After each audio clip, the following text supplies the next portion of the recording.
আপনি যখনই ভাববেন আপনি অপরিহার্য, তখনই নিজের ধ্বংস শুরু। যখনই ভাববেন আপনার বিকল্প নাই, তখনই আপনার মূল্য কমতে থাকবে। সেই সাথে আপনি যে সিস্টেমের সাথে জড়িত, সেই সিস্টেম শুনে ধরবেন।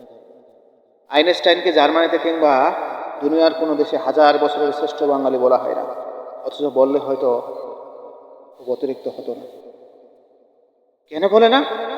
কারণ তাহলে আর কেউ আইনস্টাইনের মতো হওয়ার স্বপ্ন দেখবে। কারণ হাজার বছরের শ্রেষ্ঠত্ব স্বীকৃতি দিয়েই হয়েছে।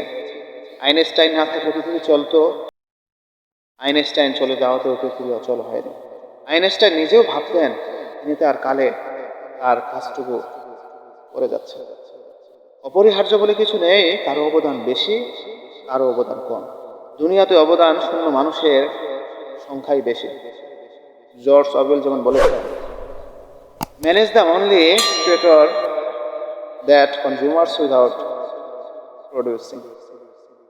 সুতরাং অপরিহার্য বলে কিছু নেই।